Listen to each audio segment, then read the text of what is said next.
second speaker. Yeah. Oh, it's because Dave, the reason we just heard that is because Dave asked to have it recorded. Our next speaker is Dave Alexander, and we are looking forward to exploring the existential ideas tonight with Dave during his speech. And Carlos, would you like to read the objectives? Yes, yes, certainly. The purpose of Dave's speech is, well, he's in a project. Let me actually bring that up because I cannot remember. I'm sorry, Dave. The pathways is strategic relationships, researching and presenting. And the objectives of the speech, the purpose of this project is to learn or review basic research methods and present a well organized, well researched speech on any topic. And existentialism is the topic today, which I think many of you may not know, but it's a branch of philosophy that it's very difficult to understand. So I think David is going to bring it down to earth for us today, and he's going to make it easy for us to understand in a very practical sense, right, David? And so I'll back to you, Rachel. Okay, so we're looking forward to this speech, Dave. Dave and I recently got to go to New York City last weekend and see a play Waiting for Godot.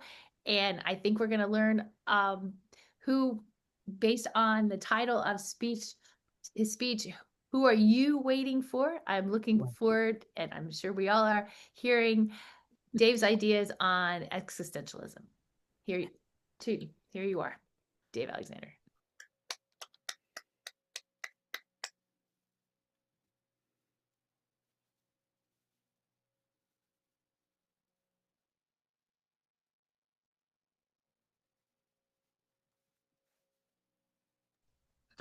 Many people begin their Toastmaster speeches by asking questions.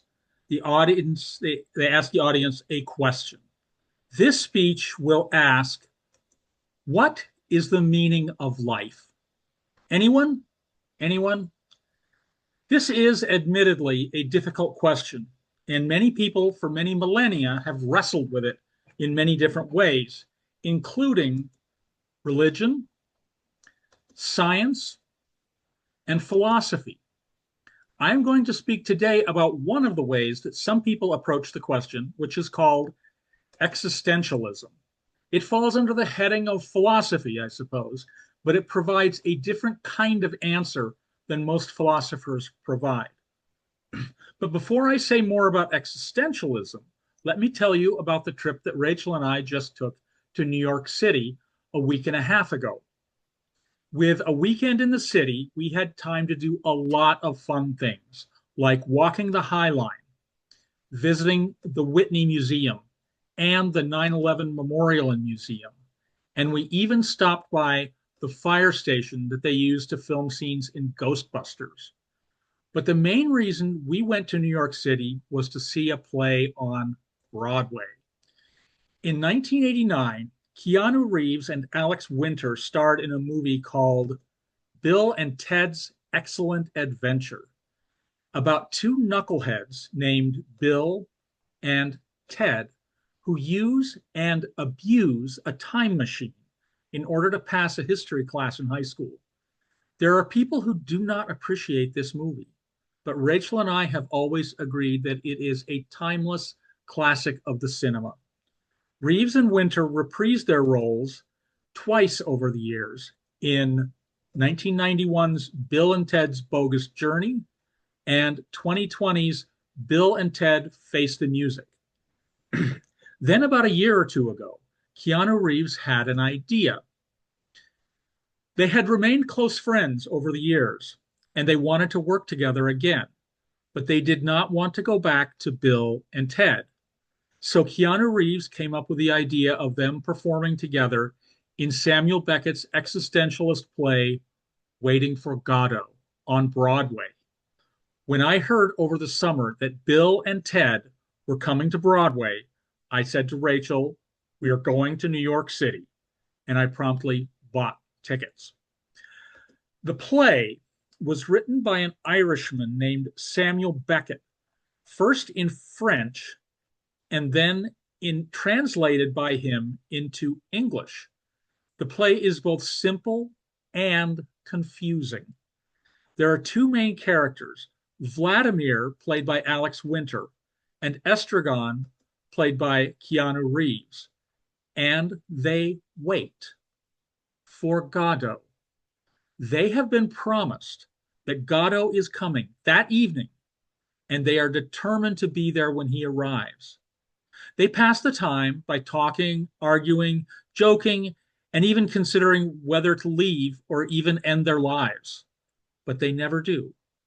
Two other people, Pazzo and Lucky, stop by and they talk to them, but Godot is still not there. Night falls and a boy appears. He comes to say that Mr. Godot will not come today, and the two men decide to leave. And they don't. They remain. The next day in Act 2, the same thing happens all over again. So the question that everyone asks is, who the heck is this Godot fellow? And why are Vladimir and Estragon so determined to see him? One answer that has been suggested is that Godot is God. And people asked Samuel Beckett that question, which he would neither confirm nor deny. Now, here is my explanation. I think that Godot is different for different people. Godot for you is whoever you look to when you want the answer to the question, what is the meaning of life? Some people look to religion, and for them, it might be God or some kind of prophet. Some look to science, and they might be hoping that Stephen Hawking or Albert Einstein will come and make everything make sense. The important thing is that for an existentialist like Beckett, whoever it is not coming. Because existentialism teaches that there isn't anyone out there who can hand us the meaning of life. There's no divine message from beyond, no grand design, no cosmic syllabus waiting to be passed out by the professor.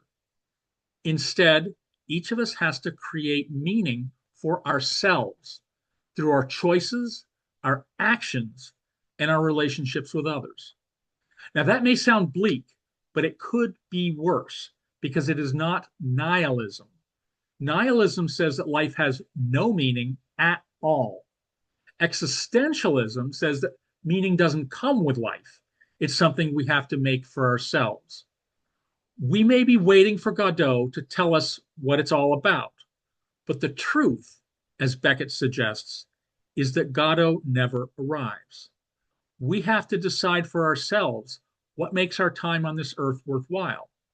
But the play is more than just Vladimir and Estragon standing around wondering about Godot's arrival. They also do and say things that touch on the question of the meaning of life in different ways. As the play opens, Estragon struggles with great focus and intensity on the problem of removing his boots. What does this mean? It could mean that some people keep their heads down and try to focus on the small tasks of everyday life, that the meaning of life for some is just getting through one day at a time. Later, Vladimir talks about his struggle to understand why the Gospels can't seem to give a consistent account of the thieves who were crucified with Jesus. Two of them fail to even mention them.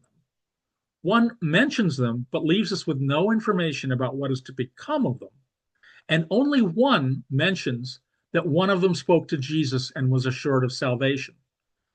If the four people who are supposed to have firsthand knowledge of the events can't agree on something as straightforward as that, how can we rely on the written word, the Gospels themselves, to help us find meaning?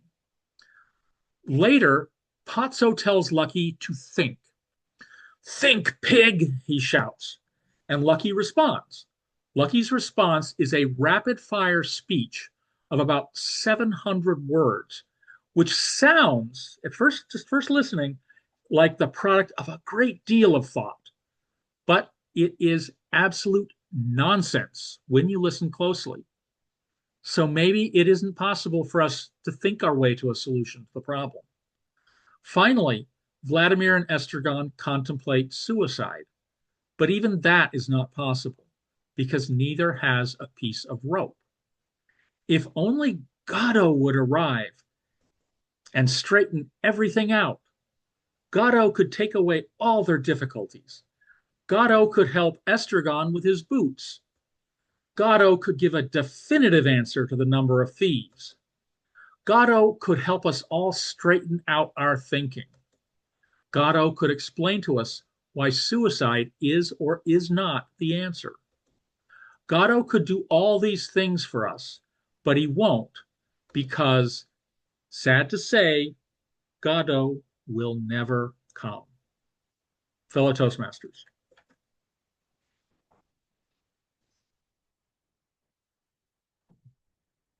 Thank you, Dave.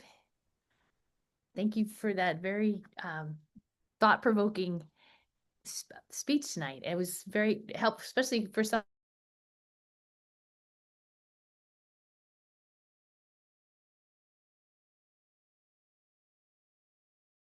Enjoyed that very much.